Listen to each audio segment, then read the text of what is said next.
Hi everyone, thank you for joining us on today's webinar. My name is Bethany and I'm the Relationship and Engagement Manager here at UMI, and today I'm joined by my colleague Zara, who is our Digital Marketing Manager. Here at UMI, we help businesses by taking the hard work out of finding the very best expertise, information and finance. That's why we're here today with one of the very best experts on marketing. Before we dive in, if you have any questions during the presentation, please type them into the Q&A chat box in your Zoom control panel and we'll try and answer them as we go. We'll also have questions at the end as well. Now, without further ado, today we're here to understand client psychology, and on that note, I'd like to introduce our guest. So today we have Darren from Duco Digital. So hi Darren, would you like to tell us a little bit more about yourself and what you do? Hi Bethany, thanks very much. So Duco Digital, we're a digital marketing and accredited training business. We provide professional services to micro, small and medium businesses, CICs, social enterprises and charities. And we create digital marketing services or solutions to help meet business goals. So whether it's marketing and business planning, online trading, lead generation, increasing sales, finding new customers, or just improving awareness, is something for everybody. I'm the company director and I've got a master's in cross-cultural communication and international marketing and over 25 years experience in retail and leisure. That's great, thank you. How can brands use client psychology to empower their customers through marketing? Right, well, there's a big list here. It's a fascinating subject and it's a really good subject to have on a webinar. So I'm going to start from the top here. It's not in order of importance, but the first one really is the tone of voice. So thinking about kind of the type of language that you're writing, that you might be using, say in a webinar. So think about whether it's positive, influential, informative, educational or engaging. So to put that as an example, really most people would say, well, if you were to describe your business, how would you describe it and what are the type of customers that will come to you? So if, say for instance, you are a training business or you work in the education sector, your clients or customers would expect then to find the content written in an educational and informative way. But if you were working for, say, the corner sandwich shop, your tone of voice would be very different. It might be focusing on, say, the ingredients and in a much more kind of sales-based way. So the type of tone of voice that you choose, the type of language that you choose is extremely important.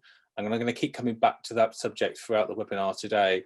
The next one on your list should be considering your brand values or your personal values. So what I mean by this is that it does depend on the context. So say personal values, first of all, that if it's your own business, then your own personal values may well come more into play. So if you're a sole trader or micro business and everything is just about you, you don't have a team, then how you write about your business will be reflection of your personal values, whether it's more strong to ethical or morals, then that should be coming across there. But if you're writing for a company or a brand, then really that you should be forgetting about your own personal values and thinking more about the brand values of the company that you're working for. And it does sound easy, but it is actually sometimes a bit difficult to do. So you should be having a list or kind of a description of what your business is, what the values it stands for, and then that will help you write in the correct tone of voice, but also think about kind of where you should be talking, where your customers are, the type of topics you should be talking about. Your brand values and personal values can really help with all those types of areas. Think about reviews and customer testimonials. Those are really important to have, not just on your website, but it could be just in a leaflet, a downloadable PDF. I think those are really important. Things like Trustpilot, Google reviews, again, you can have those through Google My Business, but even in TV adverts, you might see them well sneak up. So reviews, testimonials are really, really important. You're helping to try and build trust for consumers. So you don't have to talk about trust. Here, you're saying we can be trusted by simply just displaying what those reviews are saying about you. The colours and the fonts, font choice as well, can say a lot about your business. So pretty much most of us have heard about that. If you drive a red car, you're probably going to be paying a lot more money because you're inferred by the insurance companies being more of a high risk because you might be driving fast or a bit more erratic. Whether that's quite true is stereotyped, but people do kind of draw some conclusions about sort of the colour. So if you look in terms of companies and brands that are out there, blue is a very strong colour, so it's trusted in kind of health sectors, like NHS is a very good example, so it's blue and white. Banking and finance tends to be blue and white again. And if you look at social media, LinkedIn, Twitter, both blue and white. So in fact, if you start looking around, you start looking at how people, the colour palettes people tend to use tend to be much more stronger to blue. We feel as individuals that we can trust companies that use blue. It's not always true to say that, because Coca-Cola uses red and white, for instance, but it's kind of overcome its challenges of being maybe quite aggressive in terms of its feeling as using red, but it's kind of overcome that with imagery and corporate social responsibility, how it engages with their client base, with particularly younger generations. And that's how they've achieved that. But obviously that's taken a lot of time. There's a lot of experience gone behind that brand in order for us to have a reasonably positive association with it.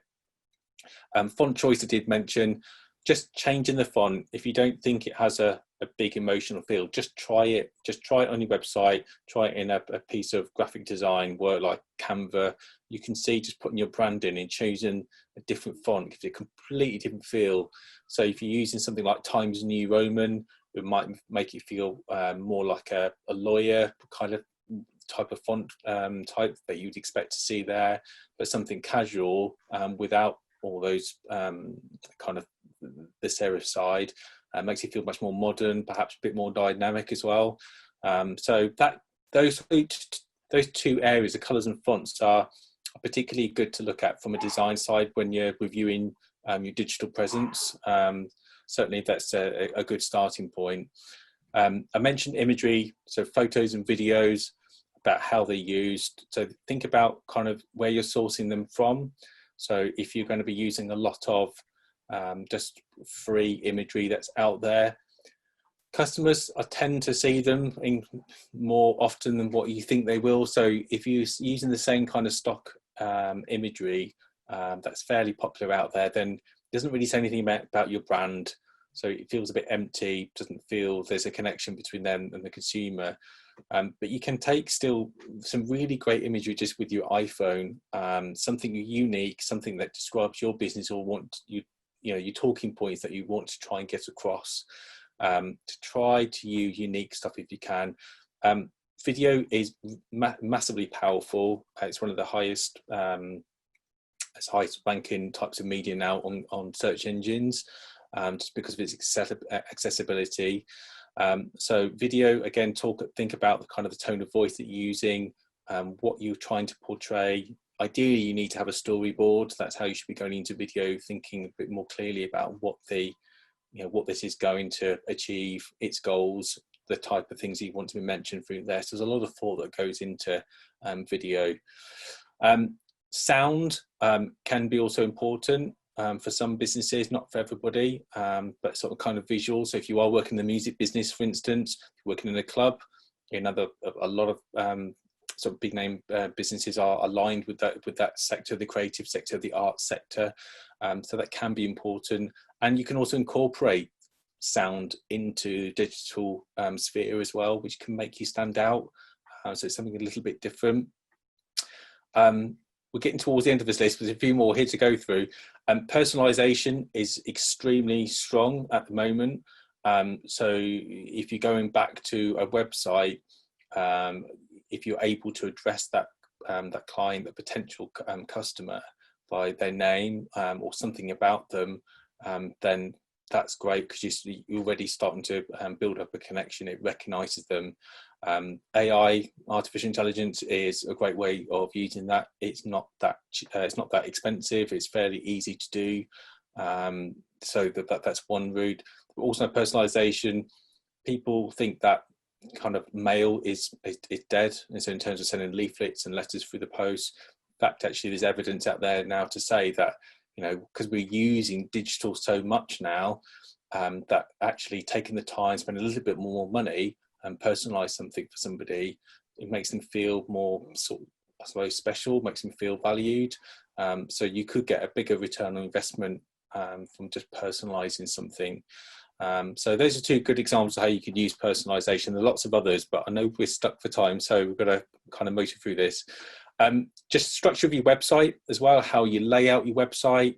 You know, we tend to think that the logo should be in the top left-hand corner, that your help should be in the right-hand corner, chat box down on the bottom right, how you lay your pages out, making sure it's really easy for the consumer or the client to get to the information they want to see, also help you reach the goals of the website as well. So they both need to marry up. And a lot of the, I suppose, websites around sort of 2010 kind of now look quite dated because things have moved on, and it can be sometimes difficult to find things, find information clearly. So do have a look at that and try to go on the same journey as your clients do. See how easy it is to find information. It sometimes can be quite interesting. A couple of quick things. Customer service. So we've talked about personalization, but chatbots, so maybe like quick and helpful replies, I think are good ways to build in trust, and also about personalization. Social listening and customer sentiment. So again, AI technology here, talking, kind of listening to what the customers are actually talking about, type of word that they're using, can give you an idea of how that client or your customer base are talking and feel about your company and your brand. This all sounds like big science, but this technology is available today, and it's very easy to use. It can be extremely insightful. Customer persona is probably one of the last things I want to talk about, but we're going to talk about it more in the webinar. That it's so important to know your ideal customer type. You might have more than one, but just knowing your main customer type is really important, because if you think about it, how can you write for your customer if you don't know who your customer is?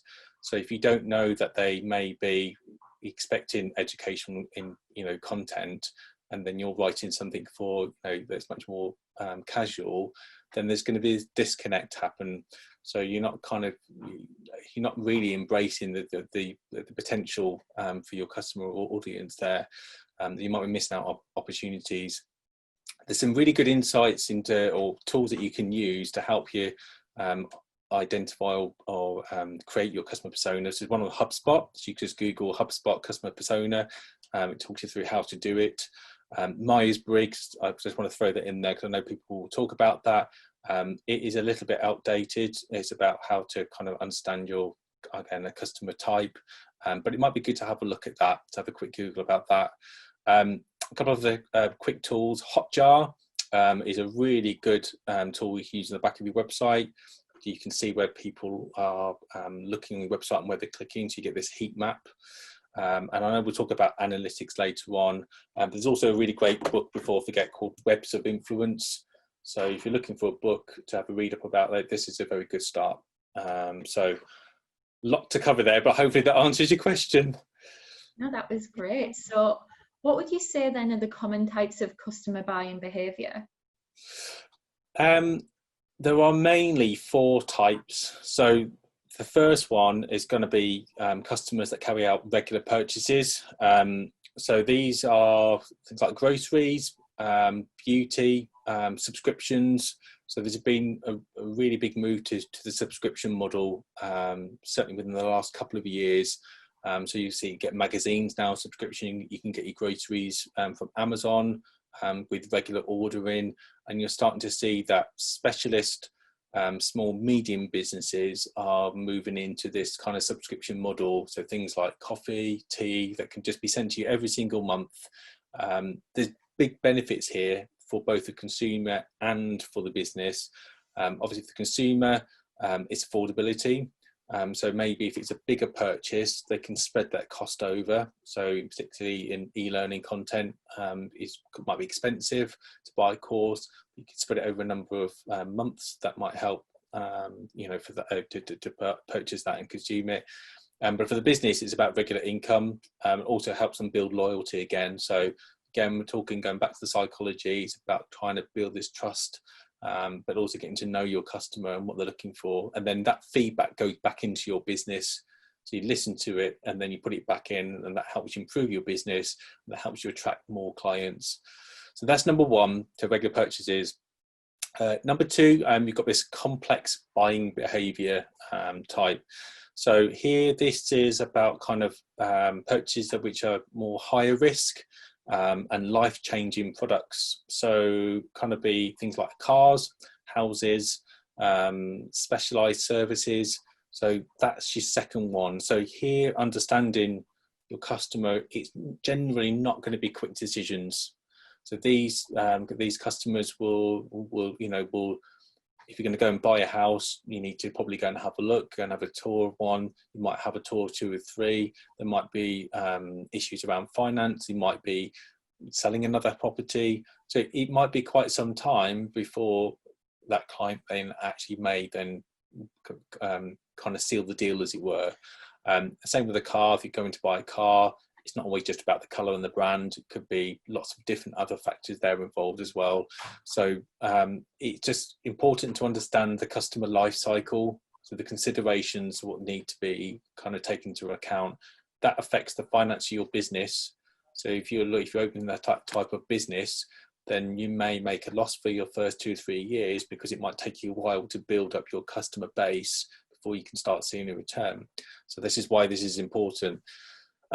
Your third kind of area is dissonance reducing buying behaviour. So here it's about less choice, but kind of more specialised products and services that are usually just bought once. So maybe hiking jacket or a lawnmower. And technically, usually customers can't see the difference between the brands. So they're just saying, well, I need a hiking jacket, I need a lawnmower, I need something that's going to get the job done. But I need it now, and like I'm not really that fussed which one I get. I just want it to do the job. So this is a great place to be for innovators. So if you're thinking of a brand new product or a service that you're trying to create to address a niche in the market, this is a great place to be, because there isn't many other competitors already operating here. But if you do very well, then that could be a challenge for you, because you're highlighting then to other people. They could then start to enter the market. So you do need to be aware of that. So that's kind of the third one. If your business is in this zone, it's really important that you do understand your customer types and also your unique selling points as well. Because if, for instance, that if you are selling sandwiches, so go back to the sandwich example, then if you've got another, say, 10 customers or another 10 people around you all selling takeaway sandwiches, so what's different about yours? What's not, sometimes it might not just be about price, it could be about the recipe, it could be about the heritage of the food that you're using, it could be about the type of service that you're giving. So you do need to be knowing your strong USPs, but you also need to be really shouting about it as well. Your last one is variety seeking behaviour. Here, this is the tough one. So this is where customers tend to frequently switch brand. So you probably won't find it much in the B2B sector, but definitely in the B2C, so business to consumer. So B2B being business to business. So in the B2C sector, you're going to see a lot of this in the grocery sector. We definitely have in the last, 15, 20 years, I would say. There's little loyalty now between consumers and the supermarkets they tend to choose.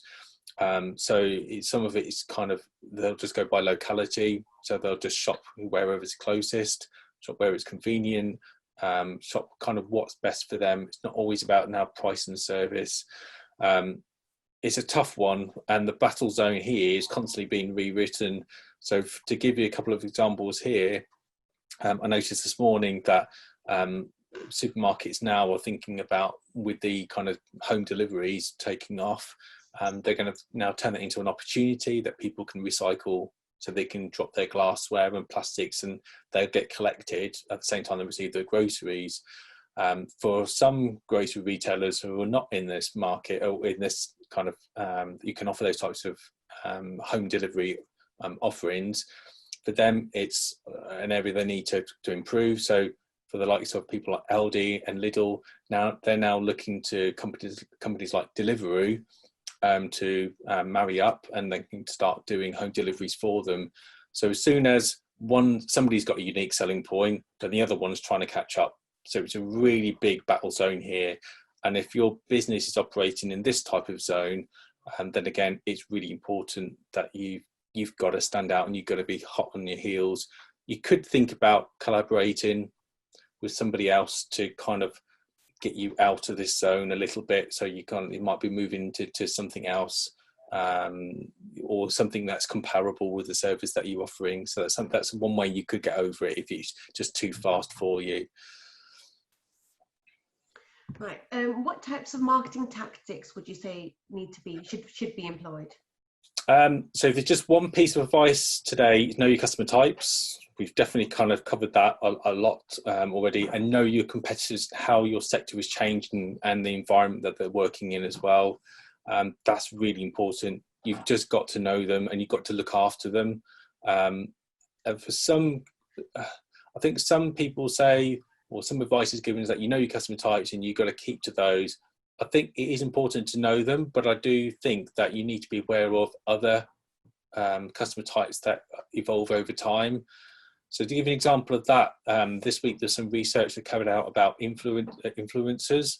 So obviously we know about social media influencers, have big followers on social media, 50,000, 100,000 plus. So now we're looking at the nano influencer. So these are people that have over 1,000 followers, but less than 5,000, but potentially still quite influential because perhaps a bit more creative. They're not too obsessed with, with the bigger numbers and the bigger money that might be involved in trying to get people to sell your product. So customer types are always changing. And so that's one example that you just need to be kind of aware of. You could have a SWOT analysis, and at least, that's at the very least, or a pestle analysis. I haven't got time to go through what those are, but strengths, weaknesses, opportunities and threats is your SWOT analysis. Have a look at those online.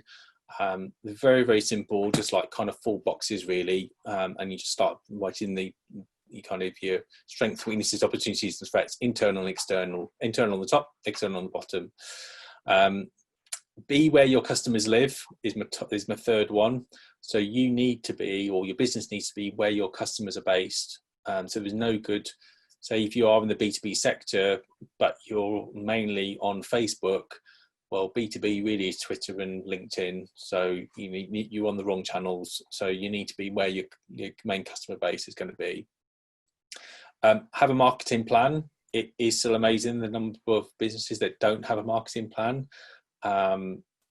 People do forget them, people do shove them away in drawers, but it doesn't need to be anything too complex. It just needs to be what your strategy is for social, what channels you're on, how many times you're going to be posting a week, what are you talking about. These are just really kind of basic things. It doesn't need to be much more than that, just as a starting point, and then you can elaborate and pick up bigger ideas from there. We've talked about customer persona, and I did say that you can have more than one persona.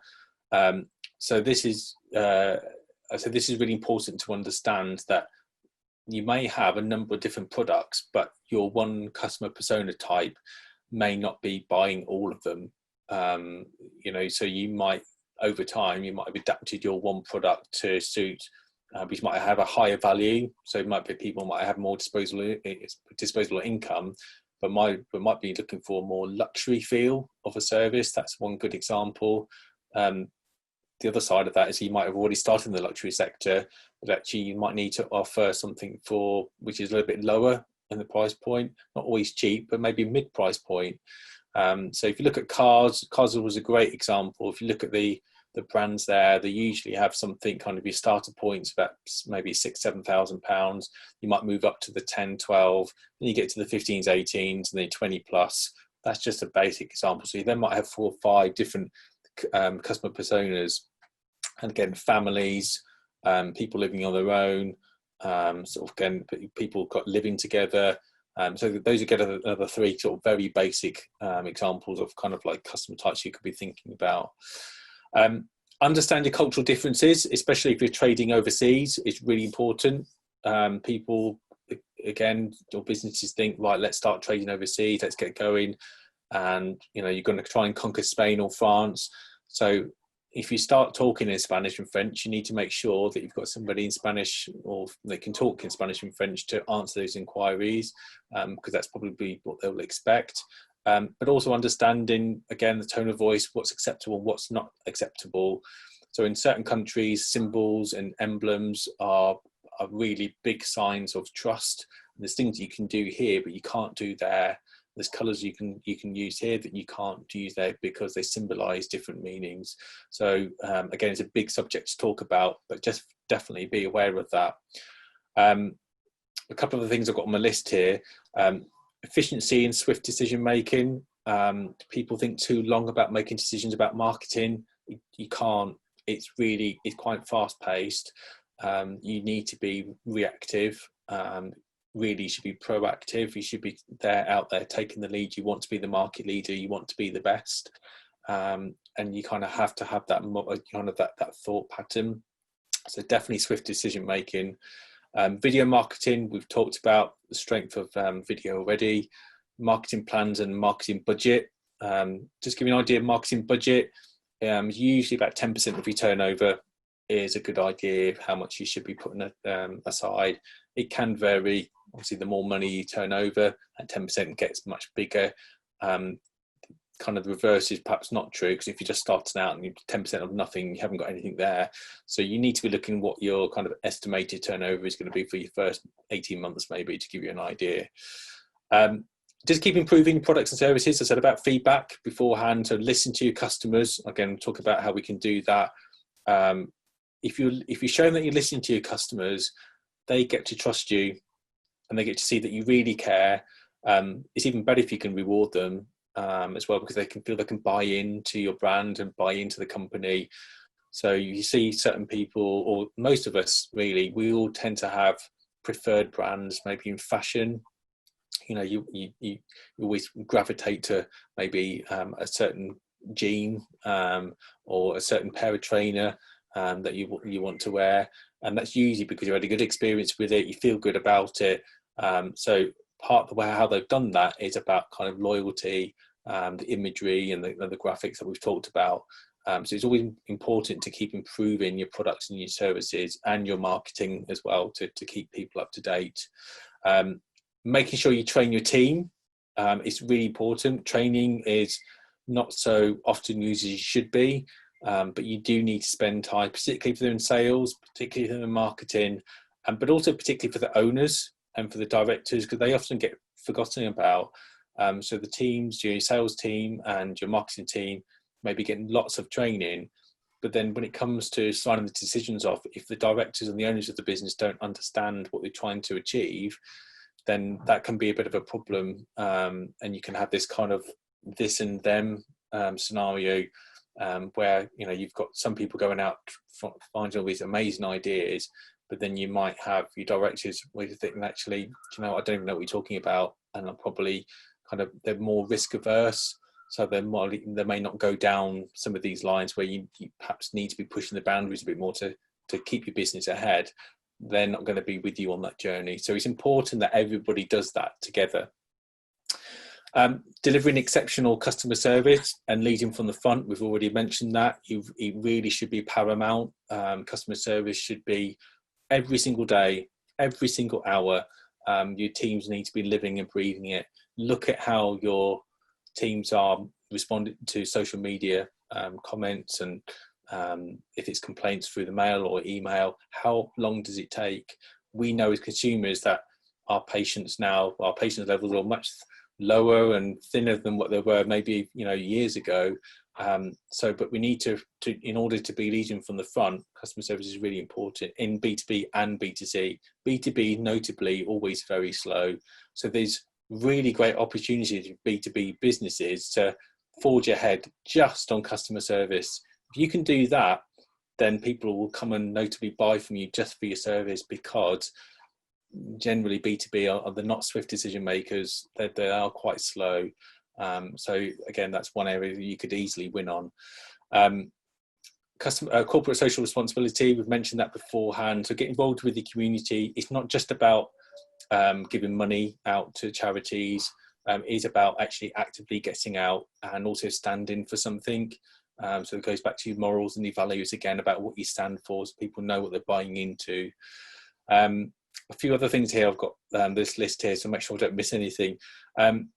Avoid cheap, don't undersell, and then try to employ a try before you buy if possible. So you don't always really want to go in at the cheap end. For some brands it does work. Ryanair is a very good example, where they've chosen that kind of that low price, that is their unique selling point, and it does work for them. So I'm not saying that generally you shouldn't do that, but there is a very difficult zone to trade in, and you need to have a lot of support there to really get all the benefits from that zone, as it were. Keep your options reduced. Don't try to be everything to everybody. Again, that can be a problem, particularly in B2B. You try to do everything, and you just can't. Use open and closed questions. Again, it sounds really simple, but the number of times you might go into a shop or people say, "Are you okay there?" Again, it's just a missed opportunity. What are you looking for today? It might be a good example where your team can actually positively engage with the customer and find out exactly what they're looking for. Learn from your customers on how to best frame an offer. Again, we've talked about feedback beforehand, but listen to what they're saying to you, and what they like and what they don't like. And this links into surveys and mystery shopping. So mystery shopping, if you've not done it before, is about somebody coming out to your business and taking an overall viewpoint of what the consumer sees, right from the outside, if it's a bricks and mortar store, or from a website, but also for just kind of the telephone, kind of how long it might take for the phone to ring, for the answer, how they're greeted, the types of things that people are talking about during that call. If there's moments of silence, how long's the last? There's everything down to the details recorded to give you a complete image of how your business looks and feels to the consumer. It's extremely strong in not just larger businesses, but also for smaller businesses as well, because as business owners, we tend to think we really know our business, but we don't know our business as well as consumers know them.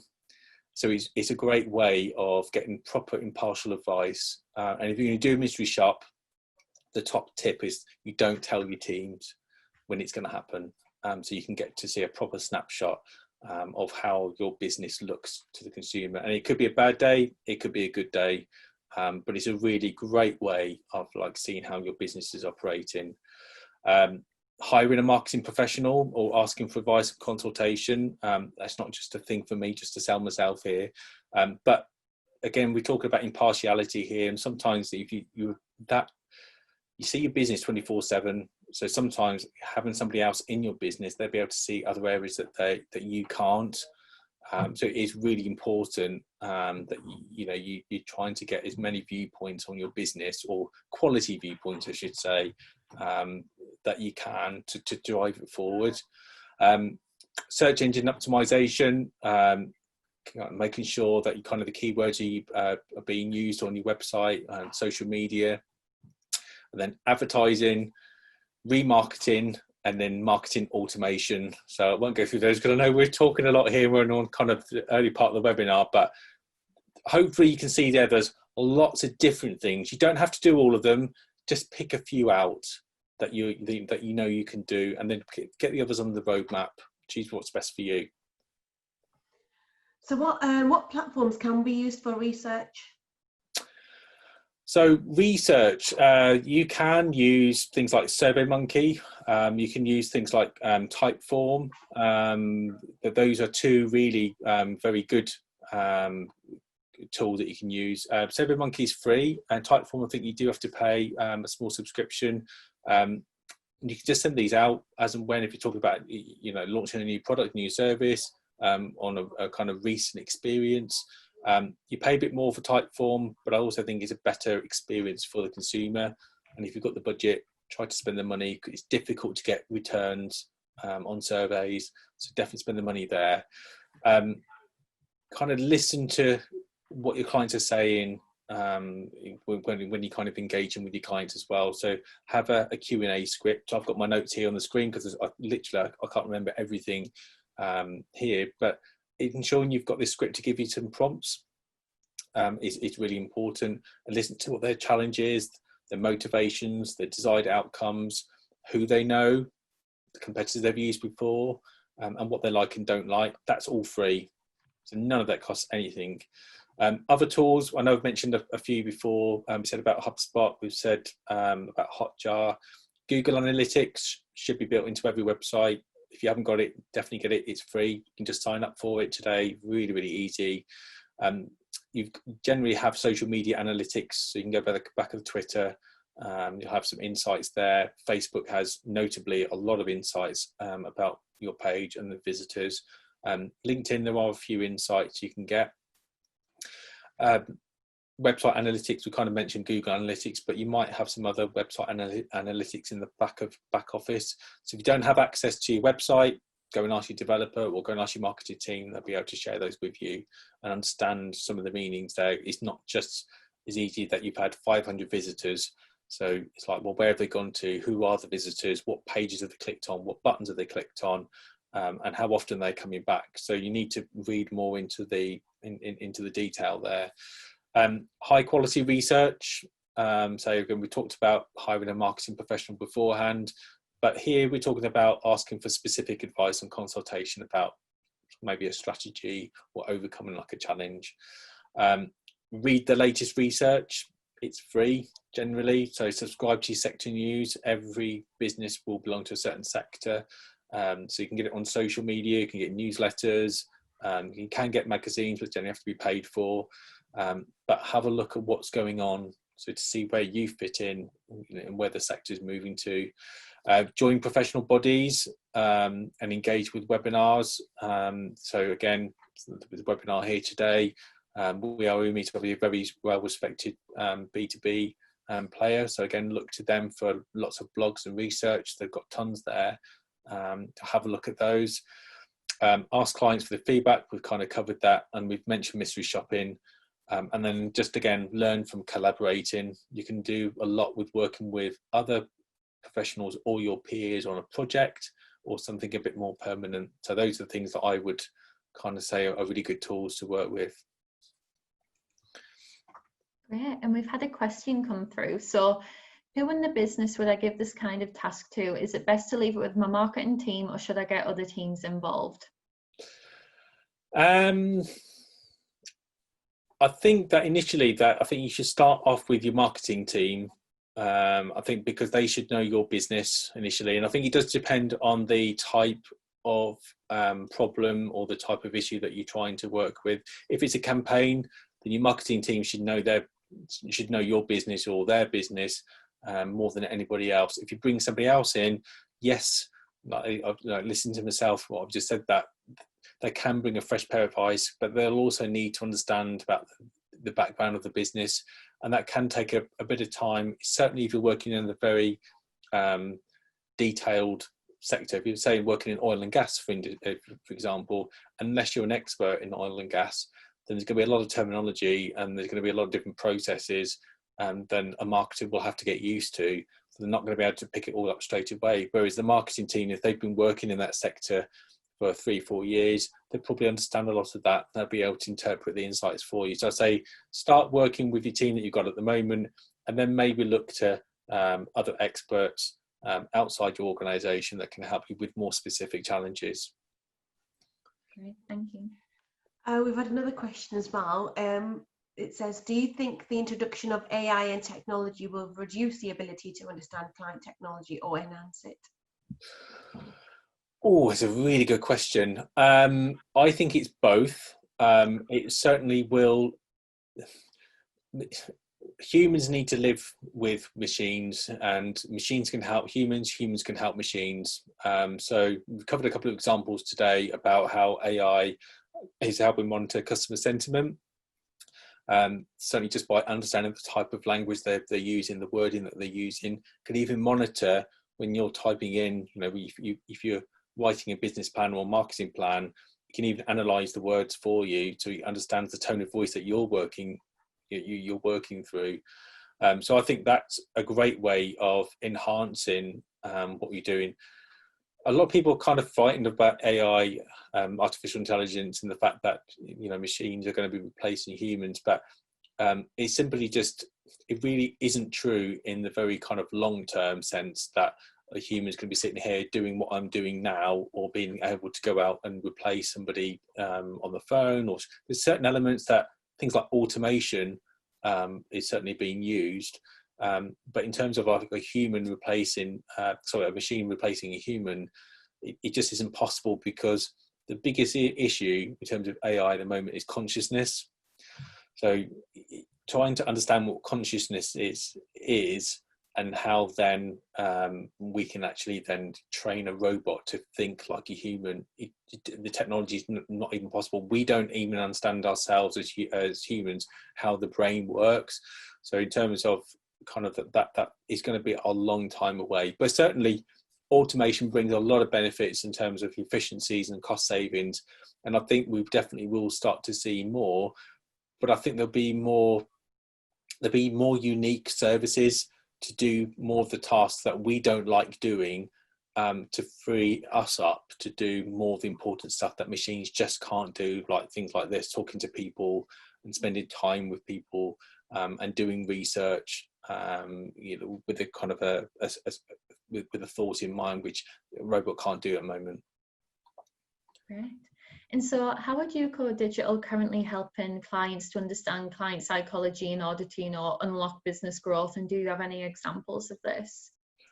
So, well, we're marketers, so we're not just web designers. That's not saying anything bad about web designers, but we're a hybrid. So every project that we undertake, we provide like a professional marketing consultation at the beginning, to get to know what the business is, their challenges. That's helping us understand the customer persona. So everything I've talked about today is what we do, and it gives the clients professional advice and guidance about how they can grow their business. We designed an e-commerce website for a retail interiors business, and then within just 1 year, that e-commerce site, the number of sales that e-commerce site generated outgrew their bricks and mortar. So, which was really surprising for that retail business, and certainly now that's paying dividends for that business, because they're not having to rely now on the shop. So it can work when it's executed well. E-commerce, it can be absolutely fantastic strength for your business. Using that approach, we've worked with original equipment manufacturers who are generally kind of work, I suppose, B2B, but their product they're manufacturing is kind of in the consumer market. So we've helped them with social media to increase their engagement with their suppliers who are selling their product by 400% in just 8 months. So again, if you understand your customer personas, understanding what the key people involved are in your business, you can look after them more, and they feel supported. They understand their messaging, and they can understand, they've got more of a relationship, they've got more of a bond with you as an organisation. And again, we've got examples where we've created websites, and people have got leads within 24 hours. So things can happen on a quite a quick pace. You don't have to necessarily wait 6-12 months. You can happen a lot quicker than that if it's done right. Great. Well, thank you, Darren, for joining us today. It's been really valuable. Is there anything else you'd like to add before we go? If anybody's got any questions they'd like to ask, obviously you might have missed the chat if you're watching this in replay, so you're very welcome to email me. So my email address is darren@ducodigital.com. You can go to our website, ducodigital.com. Please follow us on Twitter as well, which is @ducodigital. But if you need help developing customer personas or just need some advice, we do give free consultations away, not necessarily all paid. But I just hopefully this helps everybody, and hopefully you found it interesting, informative, and stay tuned for more of these webinars from We Are Umi. Yes, well, thank you, and thank you for watching. If you'd like any more information, we have a number of articles and how-to guides to businesses if you go to our website at www.weareumi.co.uk. Thank you for watching, and we'll see you next time.